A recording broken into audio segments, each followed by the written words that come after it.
Pourquoi le plein emploi sur les plateaux de cinéma complique les tournages de films? La multiplication des plateformes de streaming et l'envol des séries entraînent une pénurie de techniciens et de matériel sur les tournages. Au printemps, quand le réalisateur Antoine Garceau est appelé par France 2 pour tourner une adaptation des particules élémentaires de Michel Houellebecq, 2 techniciens attrapent le Covid-19, un machiniste et un assistant caméra.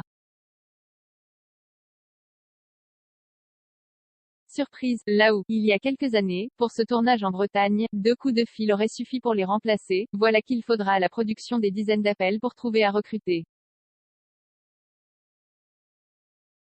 C'est dingo ce qui se passe, s'étonne le réalisateur depuis Athènes, où il tourne aux côtés de Cédric Clapiche et Lola Doyon, le 4e volet, sous forme de série, de l'Auberge espagnole. Mais cette anecdote, tout le monde peut vous la raconter. C'est Claire Denis qui tourne The Star at Nuno Panama et peine à trouver une directrice de post-production. Ce sont Olivier Nakache et Eric Toledano qui, en pleine 2e saison d'En Thérapie, au printemps, ont du mal à trouver des techniciens mais également du matériel, des caméras. On s'est retrouvé même en pénurie de batteries, qui sont fabriquées en Chine. Il n'y aurait plus de rails de travelling sur Paris, dit la rumeur. Nous restera-t-il assez de câbles? S'interroge un régisseur. Panique à Hollywood sur scène. C'est le grand paradoxe qui agite la profession. Alors que le public n'est toujours pas revenu en masse dans les salles obscures, le milieu n'a jamais connu une telle euphorie.